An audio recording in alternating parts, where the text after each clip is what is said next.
right, we are live. Welcome to the first episode of On the Record podcast. My name is Alex Riddell, your host. I'm a local musician of the Capital Region. I do some solo gigs. I do a little guitar, a little singing. Got a band called Geezus. We're going around this area pretty good, making our way. And today, I got a very, very special guest for you guys. He's a great friend of mine, amazing musician. And we are in the same band called Geezus. Let me bring out our vocalist, Maddie D. Welcome. What's happening, my brother? Right. Hey. Good to see you. What's up? Make yourself comfy, get that mic wherever you need it, don't be shy. I will make myself comfy because it's my house, right? That's right. We're in the Maddie D establishment here. Yeah. I set myself up so I'm good and comfortable here the way I like it. That jacket looks comfortable as fuck. Oh, it's pretty nice. I dig it. You might have seen him rocking this thing a couple times at the shows. He's been wearing this thing for a couple bands we've been in. This is true. There we go. See, yeah. Is that better? Let's bring it back here. I want to be able to relax here. Absolutely, man. Put your feet up, whatever you want to do. There we go. This is your day. So you're a busy motherfucker. So you do acoustic stuff, you do band stuff, you're in multiple projects, doing a bunch for the city of Cohoes, the city of Troy. You're all around supporting people, doing all your own projects, writing music. So what's up? What's some endeavors going on here? We got a lot of well, there's, like you say, we got Ginger Jesus, you know, and I'm just playing the bars, you know, all the time, just solo, acoustic, you know. Once in a while, it'll be like me and Kai getting together, you know. Lately, I've been doing some stuff with JJ Savage, too, you know. And, shout out to JJ, yeah? Yeah, and let's see what else I got going on. I'm doing, I do some Sinatra stuff, you know, on occasion as well with some backing tracks, although it's something I want to do a live band with at some point, too, you know. That's going to be... Got a Christmas show coming up at the Rustic Barn where I'll be playing some piano, like this piano right here, you know. Hell yeah. Except not a real piano, which I wish it was, but hey, you know, it's Except the gifts we get. Yeah. Yeah, he's got a lot. He's got a lot of cool stuff around here. You got guitars hanging up, pictures of classics, bunch of shit going on. A beautiful Christmas tree to bring in the holiday. I got open mic. Well, this is I don't know what this is. Is this live on tape? Is this gonna go live tonight, or is it depend on? Couple days. Okay. This is we're on a Monday here, so we're probably gonna put it out Friday. So today Monday, so that this will have passed, but got the first open mic at J&P's because you know, things have changed around here, and no more Table 4-1, no more Donnie Magoo's, so we're moving it all to J&P's right now, and and seeing what happens, you know. Absolutely, man. One day at a time, and it was a sad thing for Table. I won't go into it too much, but you know, that's where me and Maddie met at first. We that's came true, down, actually. Yeah, came down to watch a show of Frank Murray playing, and my buddy Andrew had brought me down and said, "Oh, come down. It's going to be a good show." And you know, I happened to bump into this guy, and we were talking music and talking about jamming, and you know, one thing led to another. We've been in a few projects together. Yeah. This is at least the third one, technically, you know. So you know, and that's well, you know, hey, maybe the third time's a charm. That's what they say. That is what they say. That is exactly what they say. So tell them a little bit about the projects before. So, well, before we get into that, why don't we, you know, because I remember I'd say at this point, 4 years ago, I'd say you weren't really into music so much. I think you played a little bit, but you weren't really on the scene just yet. Yeah, no, I was playing around a little bit, and I was not playing out in bars or anything. I had a few guitars hanging on my wall from years ago, and for whatever reason, I actually started playing with my other buddy, Jared Archambault, a guy I worked with, and his brother Frank, and their cousin Joel, and I was just jamming around on a hand drum at that point, but I was like, yeah, I mean, I'll do some music shit again. I don't know, you know, and Then after that, I was like, well, maybe I'll pick up the hand drum, or not the hand drum, pick up the guitar again a little bit. Maybe I'll try to sing a little bit. And sometime around then, when I was just starting to go out and do that, that's when COVID happened, and spent a lot of time just out in my garage during that, just playing guitar and singing and seeing. I never sang before for anything, before that. And then I guess got to a point where I thought I was sounding pretty good in the garage, and then we move on to, you want me to roll right into our projects or the bar or the... Yeah, I mean, before that too, I think 2020, so it's 2020, a lot of this happened for you, and I think during COVID, I think I can speak for many of us when we said a lot of that time, I think we all harnessed a little bit of our craft that we wanted. I think life gets so busy sometimes, and unfortunately it was a bad circumstance, but I think sometimes when you have a little time to yourself and life kind of gets put on hold, you really actually find what it is you're into, and you go from there. So yeah, that's awesome, dude. Like, I'm really happy where you came. I'm watching your growth through these years, and so let's get into maybe the first song that you learned that you posted. Do you remember that? Boy, that's a great question. Let me think about that. The first song that I learned that I posted. One that got you going. It was at the...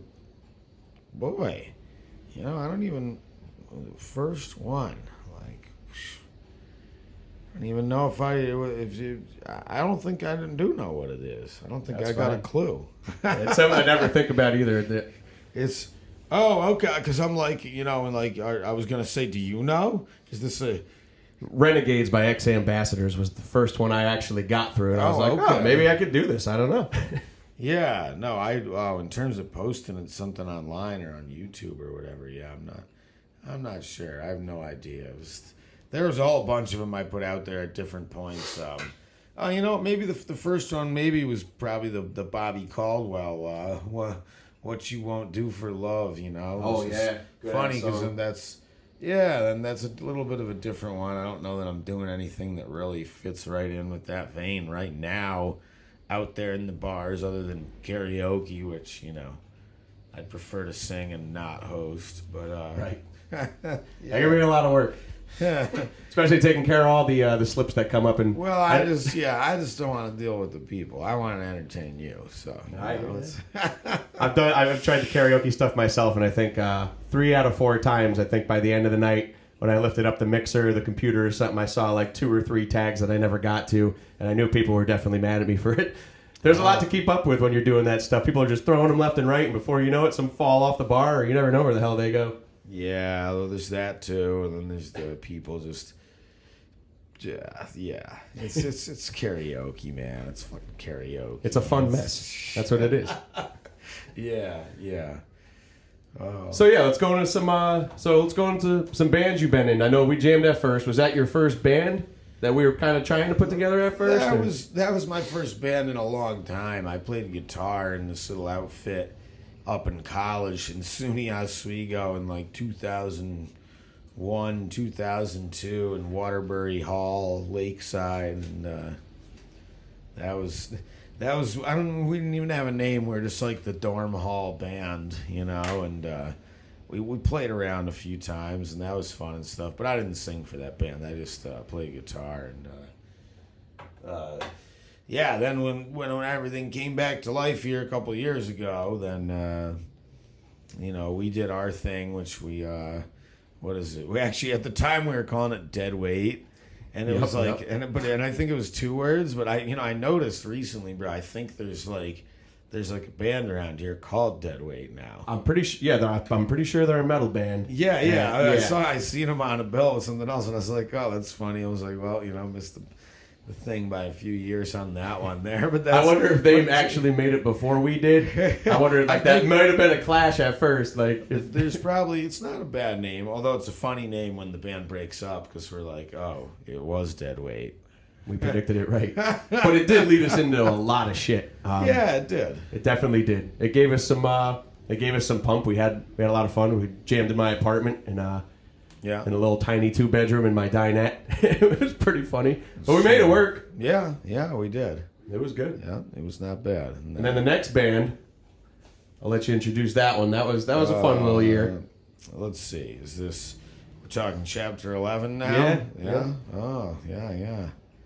That's, yeah, I was thinking about this one the other day, too, and stuff. And I'm like, who knows? Because working with JJ some now, like, and I'm just like, oh, yeah. I'm like, I had this band that was kind of like this stuff. And, like kind of, or something that was a little more along lines of something harder with some screaming on my part, like some actual like death metal screaming type of stuff, and some heavy double bass drums and 7-string guitars, and like That crazy shit, that good shit. yeah, but not totally screaming and hard metal in that way. Something more like I don't know, did you put it like Kill Switch Engage, or I'm trying to think other ones that are like, singing and screaming, like, like not all just, Bullet for My Valentine, whatever, something. So Audio Slave, you got a lot of Audio Slave in your voice. Yeah, Chris Cornell, well, thanks, Oh, yeah. buddy. Yeah, that's Chris. I try to. Yeah, that's one of my favorite singers, Chris Cornell. I got a few of them out there, singers that I really like. Yeah, rest in peace to that guy, man. He was an absolute beast of a singer. So that's cool. So when you started, you said like 2020 was kind of around the time you started kicking out to music and really branching out. And I remember you putting out a lot of YouTube videos, and you would do Christmas songs, you would do alternative rock, you were writing songs, you were doing a lot of stuff. Was there, you got any artists that got you going, like, into music originally, maybe even before 2020? Like, ones that you heard it and you're like, I gotta do this. Like, this is what I want to do. Oh, well, to the point where this is what I want to do, I don't know, because I just figured that it was never going to be something that I was going to do, like, even the level I'm doing right now. But in terms of artists in general and stuff, like, when I was younger, definitely some of the ones you'd expect to hear for a lot of people, like, Jimi Hendrix, and more so even the Band of Gypsies, Jimi Hendrix and stuff, or the, than the Jimi Hendrix Experience, and Stevie Ray Vaughan and Eric Clapton. I'm trying to, like Cream and stuff like that, Clapton, and the other stuff that was going on in the 90s, at that time as well, like Metallica and Soundgarden, and those were, more so than some of the other grunge bands. Alice in Chains I got big into, like, a little more later on down the line, but like Metallica and Soundgarden were those bands I really liked that were out at that time that I was really into, and trying to think, even boy, there's a lot of them. So. It's funny, every artist you just said in our recent band, we'll go into that next. You've definitely brought all those influences into there, and I think you definitely found your niche. Yeah, I think sometimes it takes a couple bands, and I think really, like the screamo stuff, couple bottles of whiskey, maybe a few. Yeah, we've had some fun nights, but I think definitely all the people that influenced you, I think they'd definitely be proud of what you've done, and there's still a lot of shit to go, man. Are you excited? That's true. I might not look it, but I am excited. Fuck yeah. I'm excited to be a part of it with you, man. Yeah, at the end of this interview, we're going to show you guys a new lyric video that we came out with, and I hope you like it. It's on, you can find the album right now on Spotify, you can find it on YouTube, you can ask your Alexa, Pandora, it's all out there. I'm really excited about it. It's a three-track demo. We are in the process right now of writing for April, trying to get this full-length album done and do what we can that way. And so we got a lot of fun stuff coming. What do you think about that, man? Are you excited for that? Yeah. We gotta keep plugging away and see what happens, man. Yeah. Tomorrow's never promised, so I'm just looking to hit it and get everything out there that I can. Just come take a look at what's going on over here. Yeah. Well, you definitely got a good point. I have a lot of people ask me because it's been a busy year of music, and everybody's always asking, how do you do it? You're always busy, you're always this, but it's the same thing. You never know what's going to happen tomorrow, next week. So you got to take everything you can get. Oh yeah, I mean, if is if Soundgarden hits me up tomorrow and they want me to replace Chris Cornell and go on tour, then I don't know. That'd be I'd probably have to consider that, like it's like I would. the Ginger Jesus album might have to wait at least till the tour's over. I don't know, like that's. I think we'd support you in that. I think Well, we'd be, that's as that's long as you bring us with you. tomorrow. And that is what I mean. Tomorrow's never promises. You never know what kind of opportunity might present itself. Something Right. like maybe a run for president. I don't know. Could be the mayor of Coes. Yeah, that was. Never know. I'd rather be the lead singer of Soundgarden. Yeah. And, or I Ginger Jesus. won't lie, a tour with Soundgarden would have been freaking awesome. Yeah. That would have been pretty cool. Who knows? Maybe I could do both, though. Maybe I think you could. I mean, right now, the guy is doing... How many shows you say you do a week? It's slowed down a little bit lately, to be honest, and especially with all the changes. No more Table 4-1, no more Donnie Magoo's. So, but we're firing everything up as of today at J&P's, which, ironically, they were closed for a period of time.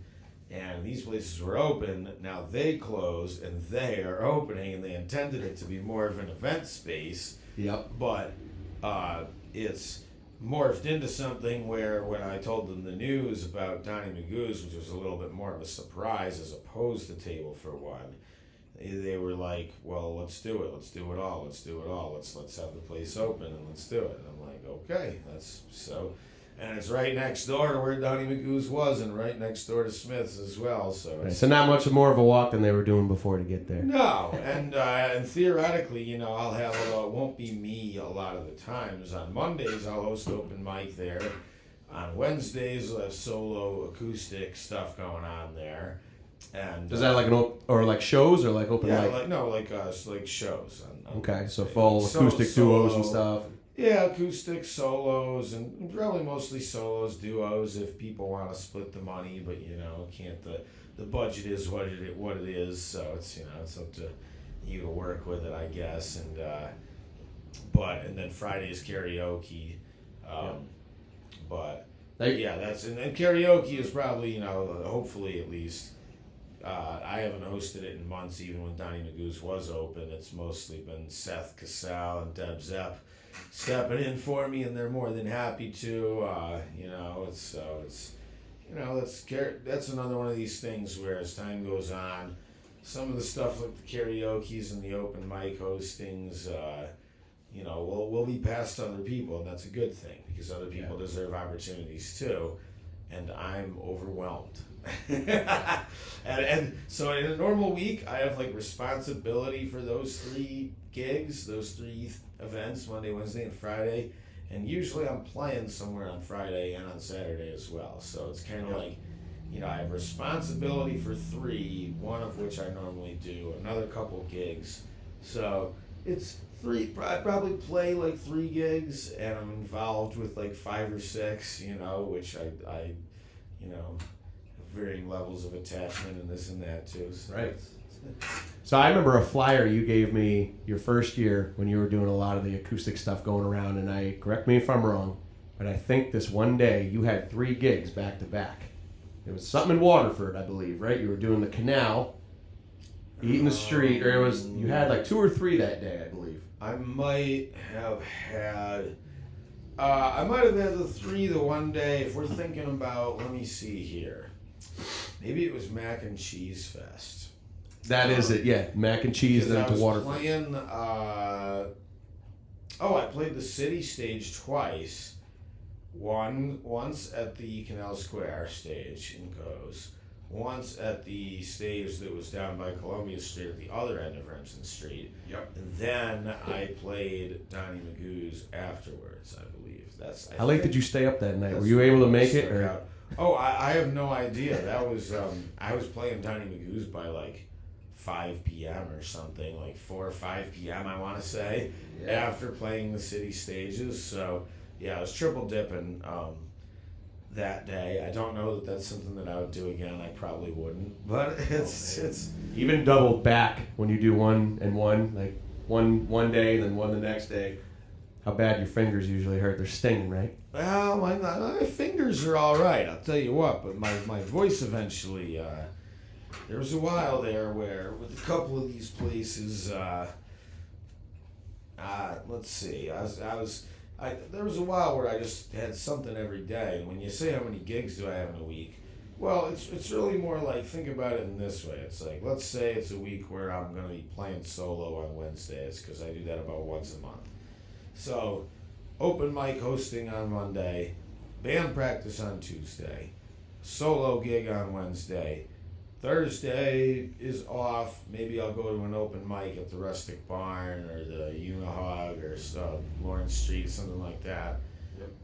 Friday, Saturday, both solo gigs.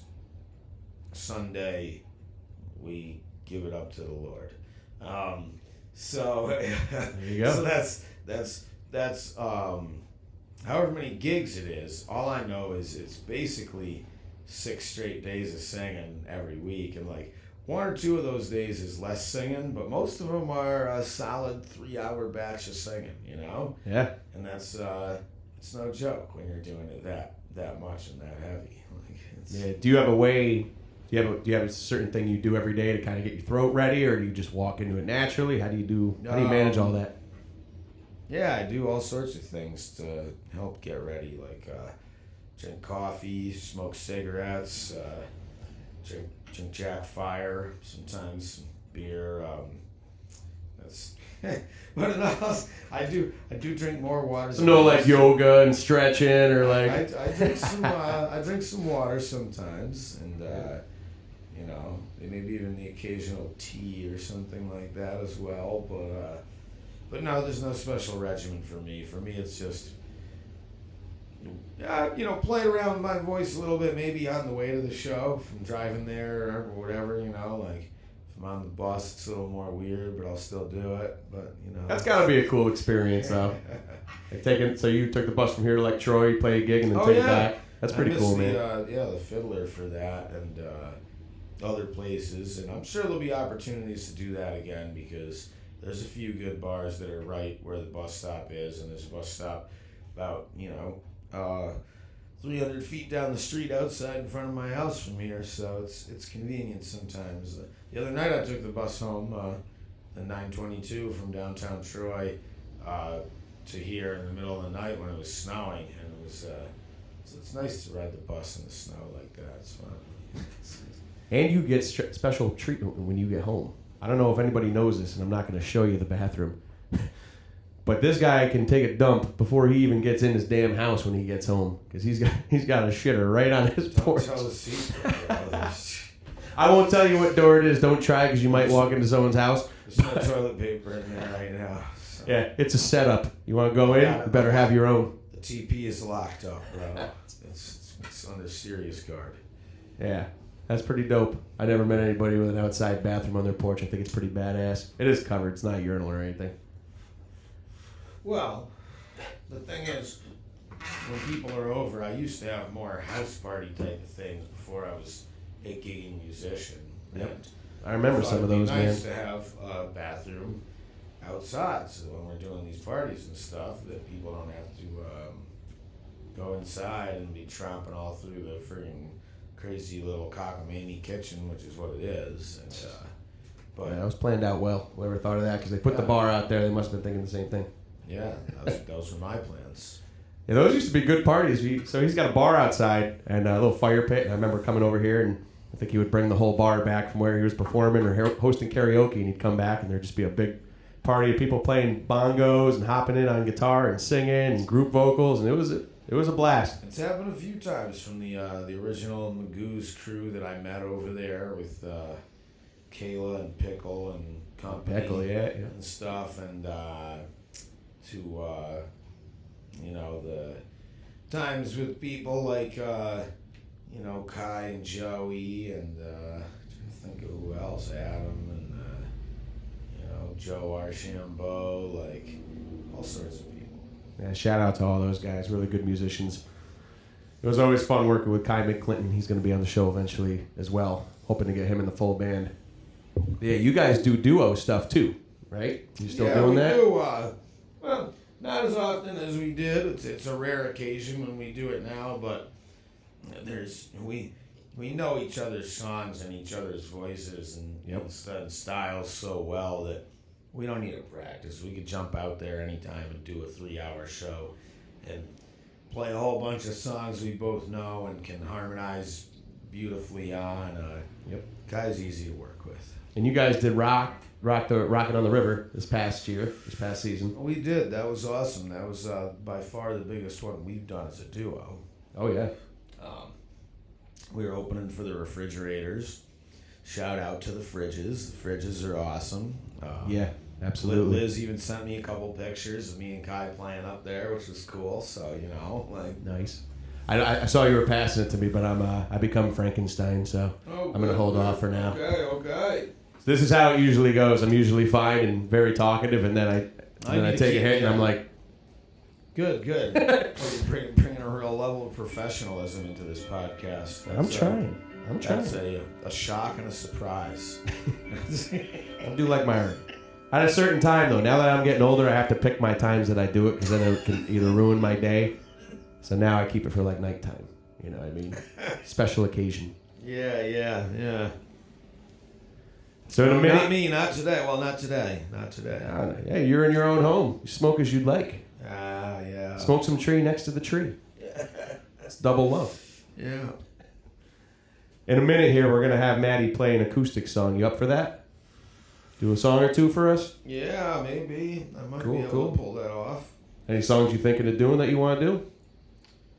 Oh, who knows? Goodness. There's so many songs, Yeah. Can I do it on the piano? Can I do that? Do whatever the hell you want. As long as we get to hear that Maddie D vocal. Oh, okay. Well, maybe we'll mix it up a little bit then. I got some ideas. So. Yeah, that's pretty badass. Really quick too. So our band Geezus, we got a few cool shows coming up. We're gonna be opening for Tragedy, which is a Metal Bee Gees cover band, which is pretty sick. And what's the date of that? That's at Empire Underground. January 23rd. Yes. Empire Underground. That's gonna be a fun show. We do have tickets for that, so definitely hit us up for that. We got no problem dropping them off, mailing them out, whatever it is. We got you covered. We got that one coming up. We have one I can't announce yet. We're still waiting to hear if we're going to do that one, so I'll save that one for next time to let you guys know. But we're also going to be doing this one, and you probably can't see it from here, so I'm going to zoom a picture while we're doing this. This is April 12th. We're going to be playing with the Johnny Morris Band, Mike and the Monsters, and at the end, I imagine there's going to be an absolutely brawlic jam with the Johnny Morris Band, bringing a lot of people up. This show is definitely close to, if not to, almost sold out. So if you're going to get tickets for that, I would definitely recommend do it right now. You can go to the box office. You can do it online. You can hit one of us up, and we can walk you through it. No problem at all. So this is going to be a good time. Last year he did a show, or was it the year before? Because it's his 60th birthday this year, so this one's going to be huge.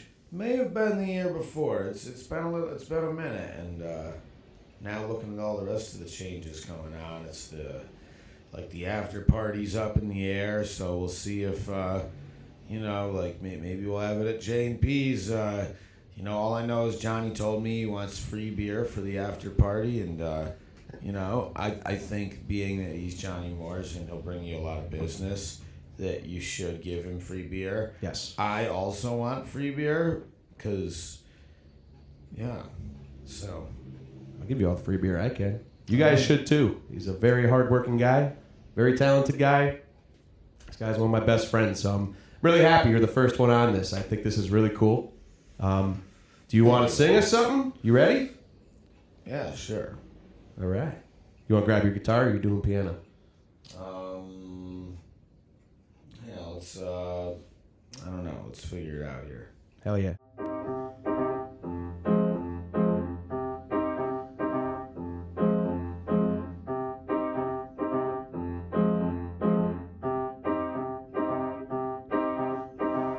Christmas will really be Christmas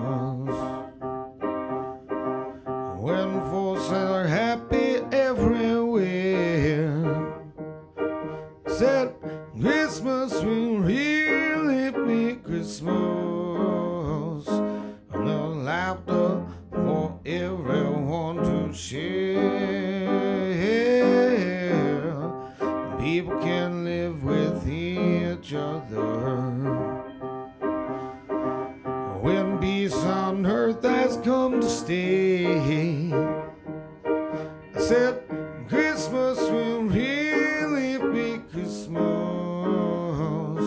the whole world in a better way. When hearts are filled with joy, instead of worry and fear, and that's when the words Merry Christmas will be so much more sincere. So let's all keep hoping and praying, though time will soon be coming when said Christmas will really be Christmas. The whole world will smile again. Christmas will really be Christmas, and the whole world will smile again.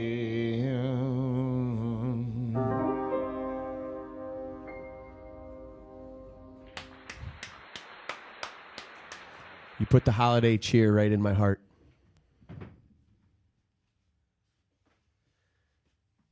So we're going to go into some question and answers now. So I got one from somebody, and then I'm going to ask you a few questions here.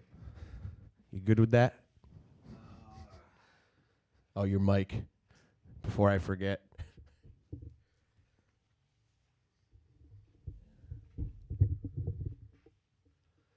So our friend Jennifer T, she worked the table for one for a while.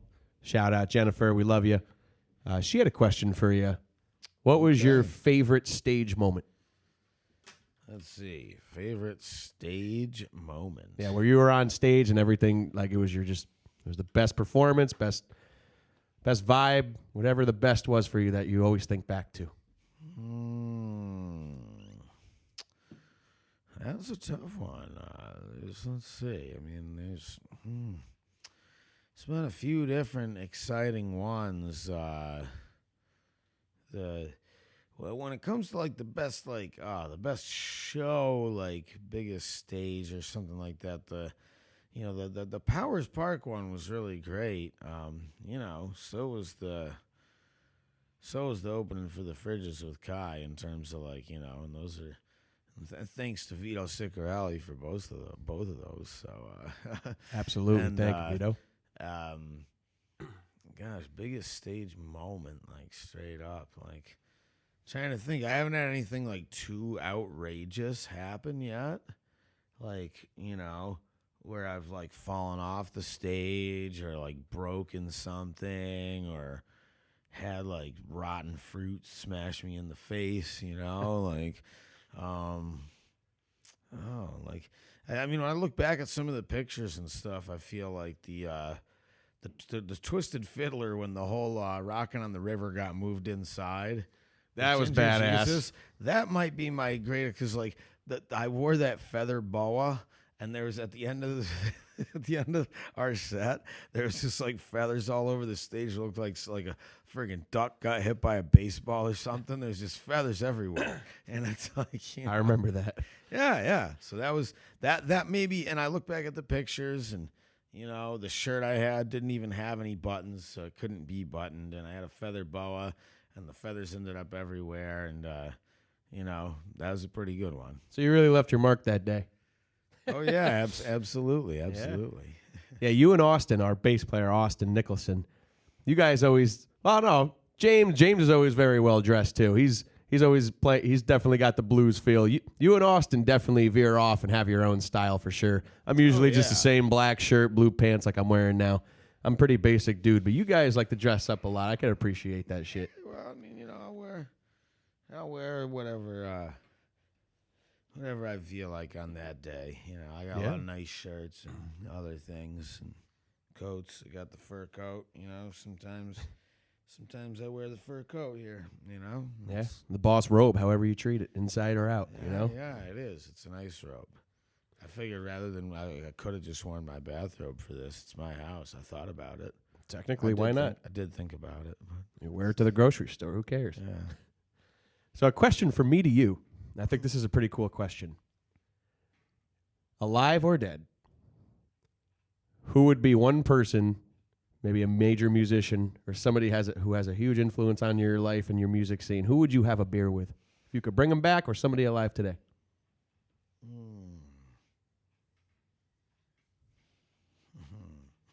That's a tough one. Yeah. It's definitely not somebody who's alive today. It's if you're asking me that straight up like that, boy, I feel like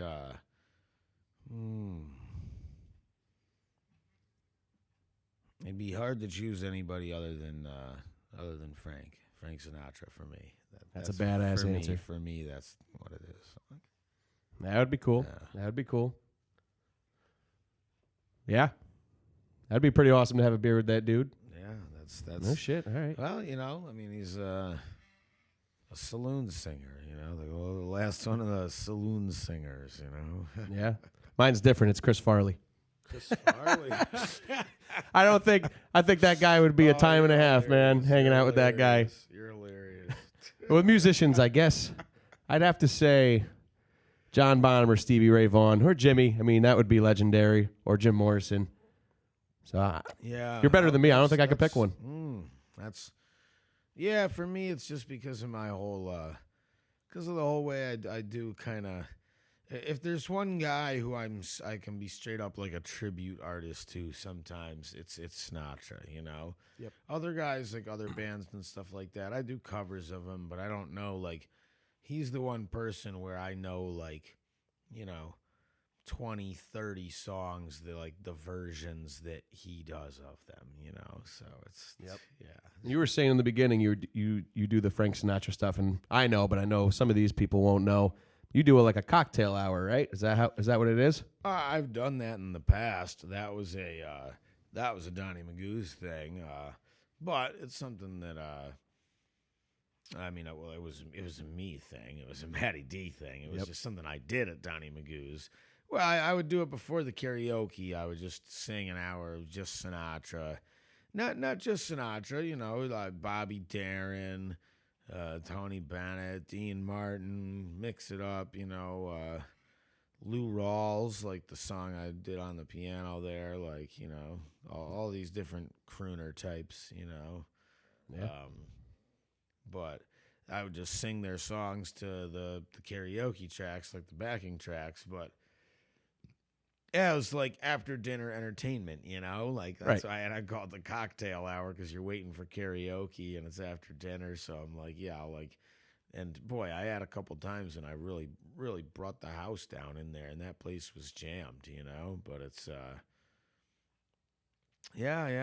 it'll be a.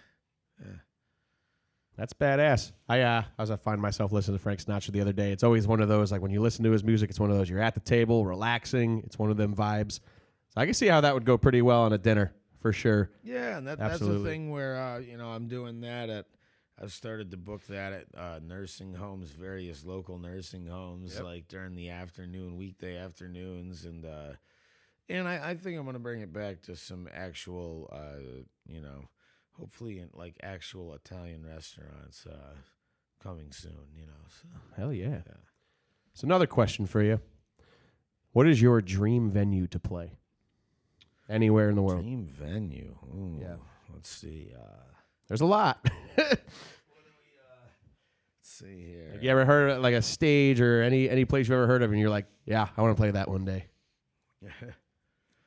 Wembley Stadium in front of 90,000. No, I'm like that's the one. No, I don't know. That's what what's his name? I think it was Carl Froch used to say or something. This boxer, I like her. Man, any venue at all, like anywhere in the world. Wow, I'm trying to think. Gosh, what's like a big, like rock theater, like it's I'm any venue anywhere in the world. That's there's got to be something crazy historic. Like, can I play like the Roman Colosseum? Like, All right, that's badass. I'm like, I think that should be a venue. But I mean the ruins of like the like the. If anybody sees this who lives in Rome, let's make this happen. Can we play on top of the Leaning Tower of Pisa? Like, that would be sick. Just an acoustic solo gig up there, tilted sideways, like. The whole band would be cool. That would be even better. Yeah. As Austin would say, we're way too loud for that place. Yeah. You guys, we look like we would. Yeah. Gosh, where else could you?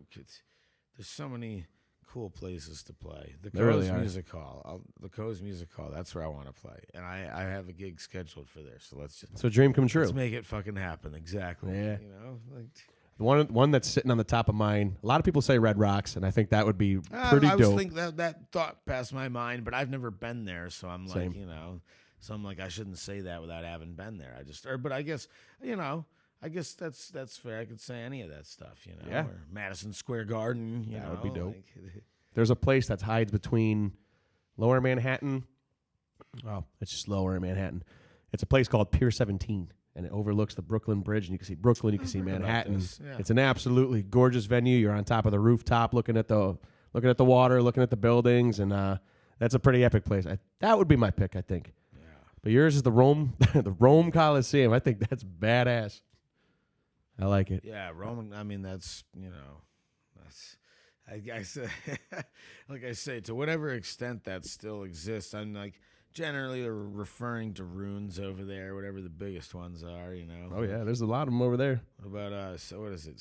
Saratoga Winters. There's a good. Oh man, that was my first metal show I ever went to. Was at that place. Man, imagine our band would be rocking for that place. R.I.P. Saratoga Winters, man. Yeah, I only got to see I think 3 shows. I was young, so I got to see like 2 or 3 shows. My first show there was Bleeding Through, Every Time I Die, and some other. I think it was Kitty, maybe the chick band there, Kitty. That was a great place. I only got to see it 3 times, and then it went away. We went to the Saratoga Winters benefit over in. Well, it didn't go away. It got burned down. Yeah. I didn't want to go too direct, but yeah, it wasn't a good situation. I'll say it. Yeah. Damn. Yeah. Shots fired. Yeah. Well, everybody knows. Yeah, it's no secret. All right, another fun question for you. Oh, excuse me. Beer burps. So people who bump into you, they know a lot about you, but why don't you name one pet peeve of yours that you can't stand? Oh, so people know. One thing that just pisses you the fuck off. Oh, my recorder stopped. Oh, no, it didn't.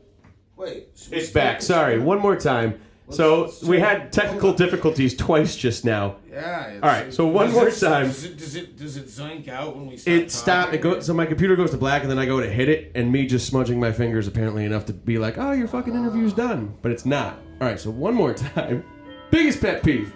Biggest pet peeve. Yeah. Oh gosh. See, I might have to think harder about it this time now. But no, like I said, so it's a weird one, but one of my pet peeves is when people are asking me, they're like, "Oh, like, you okay, man? Like, you don't like look like, like, you okay, man? You look like you're down in the dumps or something." And I'm just like, I'm living, man. I'm like, sometimes it's like good and sometimes it's bad and shit, but I'm not like. Don't really want to talk about it. You were okay until they asked. Yeah. I was like, well, I wasn't doing that great, but getting worse by the moment. Now you might get a black eye for asking, motherfucker. Well, I didn't even like that, but like, I'm like, I can definitely be like irritable about all that shit. I'm like, don't ask me. That's me. Fine and dandy. I'm doing fine and dandy. All right, so one final question. We're going to close this out. I got about 3 minutes with my screen left. Do you get nervous before shows? Yeah. I think that's a good thing. Very much so. It's a humble thing. I feel like if you're nervous, that means you want to put your all into the show and you want a good performance. Yeah, and it depends. I got a level of comfort at places I've played at a lot before, but new places for solo and stuff like that, I'm more nervous. Band gigs in general, I'm more nervous. But it depends on whether it's a place I've played before or not. It's a lot of different things. I feel like it would take a little bit of the fun out of it too if you weren't nervous, and it's kind of, if you're not nervous or thinking about it a little bit, I think it would be boring at that point. And I mean, some people are like that and probably aren't like that. But no, it's true, man. It's yeah. I mean, part of that's like the difference between doing it like for money and for a living and like and not, and like, and part of it's the just happy to be here, or like more like, because some people like, I'm even in some ways still at that stage where I'm like, oh, I'm just happy to be here. Never thought anything like this would happen. But there's a level beyond that where you're like, all right, like I know that I'm here, I know why I'm here and everything, and I gotta refine my craft to be the absolute best at it. And at some point when you're, if you're able to really do that and you're honest with yourself, then you shouldn't be nervous. But it's not to say that you won't be still. It's just a natural human thing, even when you are fully prepared and ready to go. Right. So that's, but there's a lot of layers to that. So it's, All right. Well, there you have it. Episode 1, On the Record podcast. Let's give it up one more time for Matty D. The fucking legend. Thank you, Alex. Hey, no problem. Congratulations on your new podcast. Thank you very much. We'll be back next week. Major announcement next week. I will let you guys know. It's been real. Thank you for joining me in episode 1. We hope you have a rockin' fucking day. Ho, ho, ho. Ho, ho, ho.